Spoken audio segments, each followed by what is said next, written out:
Ini adalah Rusia, negara yang besar. Negara yang satu ini memiliki lebih dari 100 bahasa yang tersebar di 11 zona waktu. Tempat ini sangat besar. Kebanyakan negara tidak sebesar ini. Jadi, bagaimana Rusia menjadi begitu besar? Di bumi ini banyak macam negara dengan berbagai bentuk dan ukuran. Ada negara yang sangat kecil seperti ini di Eropa bernama Monaco. Negara ini benar-benar hanya sebesar 2 km persegi, lebih kecil dari kebanyakan kota. Mari kita lihat negara dengan ukuran yang lebih umum seperti Belgia. Negara ini berukuran sekitar 11.000 km persegi. Kemudian ada juga negara yang lebih besar seperti Prancis yang berukuran mencapai 550.000 km persegi. Lalu ini, Amerika Serikat, di mana semuanya tampak lebih besar, terdapat negara bagian yang lebih besar dari Prancis. Seperti negara bagian Texas yang berukuran 695.000 km persegi. Semua 48 negara bagian Amerika Serikat ini setidaknya sangat besar menurut standar Eropa. Seluruh Amerika Serikat ini berukuran sekitar 8 juta kilometer persegi. Sementara, ada juga negara terbesar kedua di dunia seperti Kanada. Tapi sekarang, lihatlah ukuran negara terbesar di dunia. Rusia sangatlah besar. Negara ini berukuran lebih dari 2 kali lipat ukuran benua Amerika Serikat, yakni 17 juta kilometer persegi. Ukuran ini merupakan 1/8 dari total area yang dapat dihuni di bumi. Sangat menakjubkan. Rusia adalah bagian dari Eropa. Negara ini juga berbagi garis pantai dengan Turki. Namun ketika Anda pergi jauh dari sini, Anda akan bertemu dengan perbatasan yang luas antara Cina dan Korea Utara. Terus berlanjut ke sini, di mana Anda dapat benar-benar berenang dari Rusia ke Amerika Serikat, dengan asumsi Anda bisa berenang sepanjang 4 km. Jadi ya, Rusia sangat luar biasa besar, tapi sebenarnya di masa lampau, Rusia tidak sebesar itu. Faktanya, berdasarkan dengan kekaisaran dan perbatasannya, Rusia termasuk jenis negara yang mungil. Inilah cerita yang ingin saya bagikan kepada kamu. 1000 tahun yang lalu, Rusia terlihat seperti ini. Sekelompok orang Slavia yang tumbuh dan makmur di sini, di Eropa Timur, tetapi mereka memiliki kelemahan yang cukup besar. Dan kelemahan itu adalah padang rumput datar yang sangat mudah dilintasi jika Anda adalah tentara yang ingin menjarah tanah. Dan hal itulah yang dilakukan sekelompok prajurit berkuda. Orang-orang ini adalah orang-orang Mongol, dan mereka pada dasarnya menggunakan jalur padang rumput datar ini untuk melintasi Asia dan memperluas kerajaan mereka.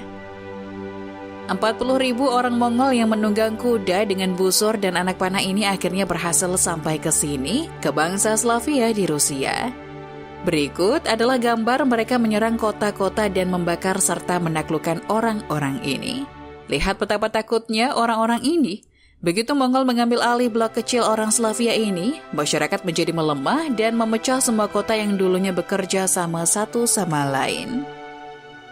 Kini mereka membayar pajak kepada bangsa Mongol, bangsa yang menyerupai kerajaan ini dan berasal dari tempat yang sangat jauh, seperti di belahan dunia lain.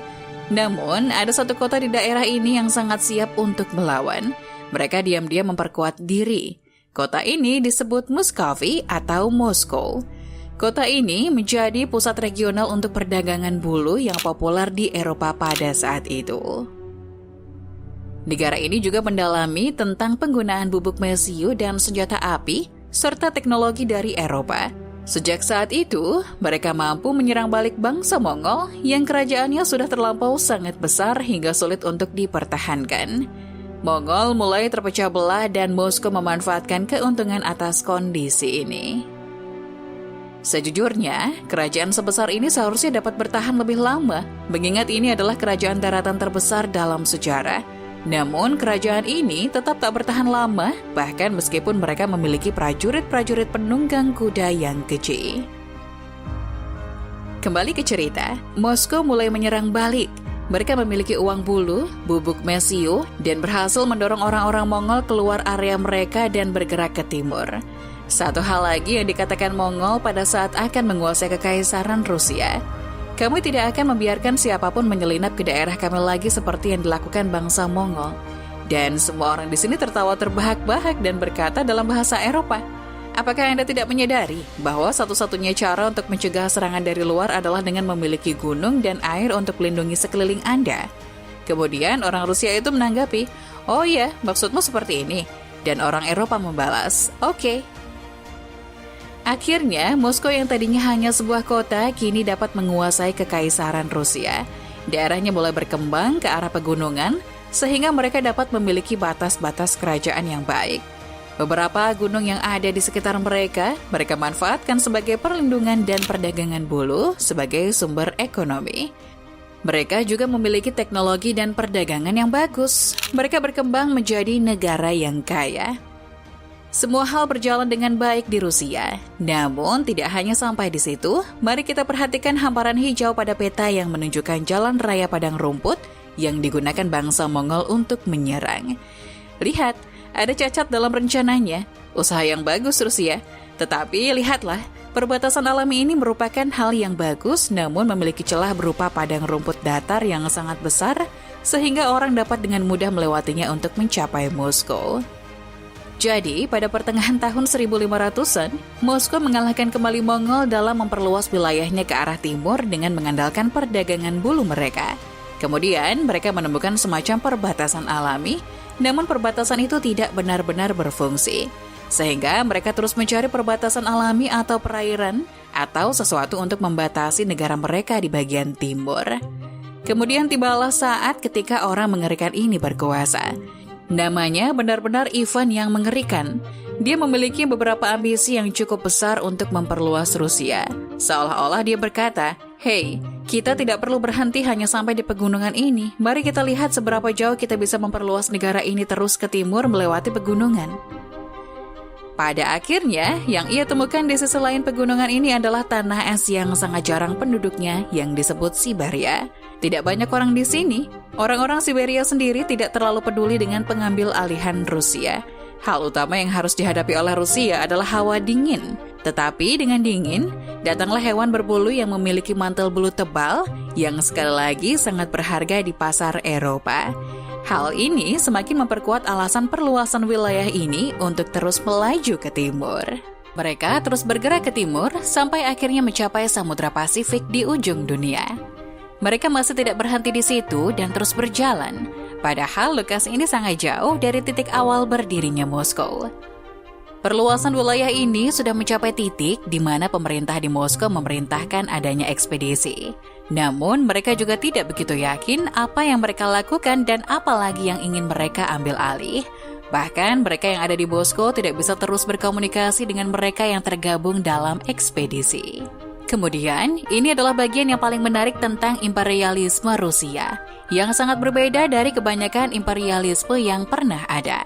Ketika Rusia menemukan suku, masyarakat, atau budaya yang sangat berbeda dari mereka, karena mereka begitu jauh dari rumah, pertama-tama mereka akan mencoba bernegosiasi dan meyakinkan masyarakat tersebut untuk bergabung dengan Kekaisaran Rusia. Jika masyarakat itu menolaknya, imperialisme pada umumnya akan melakukan penjajahan. Tetapi, banyak suku yang mereka temui justru tidak melawan, dan mereka merasa bahwa menjadi bagian dari kerajaan yang sedang berkembang ini akan menjadi hal yang menguntungkan. Oleh karena itu, kerajaan ini tumbuh tanpa banyak konflik, dan dalam proses pengembangannya, banyak budaya yang mempertahankan identitas mereka, bahasa mereka, dan budaya mereka.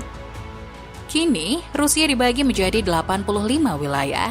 22 wilayah diantaranya disebut republik, di mana mereka memiliki bahasa resmi tersendiri, legislatif mereka sendiri, dan pada dasarnya benar-benar berdiri sendiri dan terpisah dari Rusia kecuali dalam urusan internasional. Layaknya 22 negara dalam satu negara dengan gaya uniknya masing-masing. Jadi ya, inilah Rusia. Namun ada juga versi lain dari Rusia, dan saya ingin menunjukkan beberapa di antaranya. Yang pertama, mari kita lihat Republik Sakha. Lokasinya terletak jauh di bagian timur dan berukuran sangat besar, 3,1 juta kilometer persegi. Sangat besar. Tempat ini berada di zona waktu 6 jam lebih cepat dari Moskow. Orang-orang di sini sama sekali tidak mirip Putin. Nenek moyang mereka tidak berasal dari daerah Moskow, Rusia asli, dan mereka juga berbicara bahasa Turki Siberia Utara mereka sendiri. Ibu kota Republik Rusia ini berada jauh di atas sini, namanya Yakutsk. Ini adalah kota besar terdingin di dunia dengan suhu rata-rata minus 8 derajat Celcius. Seluruh wilayah ini penuh dengan lubang raksasa seperti ini. Di lubang inilah mereka mendapatkan berlian. 25% berlian di dunia berada di tambang ini. Jadi ya, ini adalah bagian dari Rusia. Perhentian berikutnya yaitu di Dagestan yang berbatasan dengan negara Azerbaijan dan Georgia. Iklim di sini sangat berbeda dari daerah sebelumnya. Di sini panas dan kering, dan orang-orang di sini berbicara 13 bahasa resmi yang berbeda selain bahasa Rusia. Ditambah ada banyak bahasa tidak resmi lainnya. 83% orang di sini beragama Muslim. Tepat di sebelah Chechnya yang merupakan bagian lain dari Rusia, yang secara politik dan budaya sangat banyak melakukan hal-hal secara mandiri, orang-orang di sini mendeklarasikan kemerdekaan mereka pada tahun 90-an, yang menyebabkan kelompok pemberontak melakukan militerisasi dan terjadi perang serta serangan teroris yang menyebabkan banyak orang tewas. Pegunungan Ural ini merupakan Republik Komi. Yang unik dari republik ini yaitu wilayahnya yang tidak diselimuti es seperti jalan-jalan di Moskow pada umumnya. Tempat ini terkenal dengan keindahan alamnya yang indah. Namun, tempat ini juga menjadi lokasi di mana Gulag atau penjara Rusia yang brutal ada selama masa Soviet yang juga menjadi tempat terjadinya hal-hal yang mengerikan. Ngomong-ngomong, di tempat ini juga terletak formasi batuan indah yang sangat unik. Namun, orang-orang tidak boleh memanjatnya sebab legenda mengatakan bahwa memanjatnya akan mendatangkan nasib buruk. Oke, selanjutnya ada Republik Kalmykia. Anda hanya perlu melihat tempat ini beserta masyarakatnya untuk mengetahui bahwa tempat ini terasa sangat berbeda dari apa yang Anda kira tentang Rusia. Tetapi inilah Rusia. Rusia sempat bersikap brutal terhadap orang-orang ini selama bertahun-tahun untuk mencoba menghapus budaya mereka, tapi mereka tetap bertahan. Yang terakhir adalah Tuva, yang terletak di bawah sini. Inilah kunjungan Putin ke Tuva beberapa waktu yang lalu. Ini adalah salah satu tempat di mana etnis dan bahasa Rusia adalah minoritas. Orang-orang di sini cenderung lebih berkaitan dengan keturunan Mongol, dan mereka berbicara bahasa Turki yang disebut Tufan, yang terdengar seperti ini. Jadi, intinya adalah inilah Rusia. Tetapi ini, dan ini, dan ini, dan ini juga adalah Rusia. Rusia menjadi sangat besar saat mereka berupaya mencari perbatasan untuk negara mereka, sekaligus mencari sumber daya bulu untuk mendukung perdagangan mereka. Rusia terus memperluas kerajaan mereka dengan menyelimuti semua orang dan budaya yang menyertainya.